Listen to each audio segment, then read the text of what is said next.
ইউক্রেনের president Volodymyr Zelensky বলেছেন, প্রায় ৩ বছর আগে রাশিয়া যে যুদ্ধ শুরু করেছে এতে জয় নির্ধারিত হবে ২০২৫ সালে।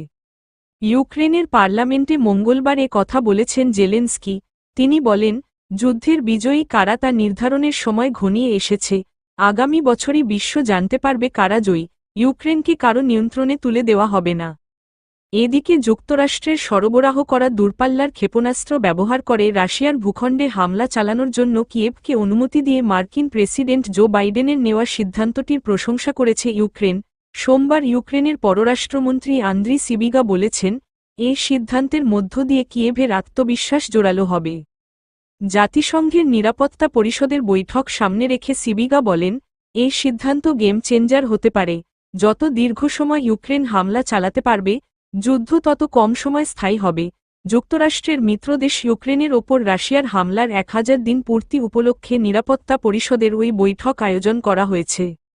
সিবিগা মনে করেন, রাশিয়ার ভূখণ্ডে সামরিক স্থাপনায় হামলার পূর্ণ অধিকার কিয়েভের আছে।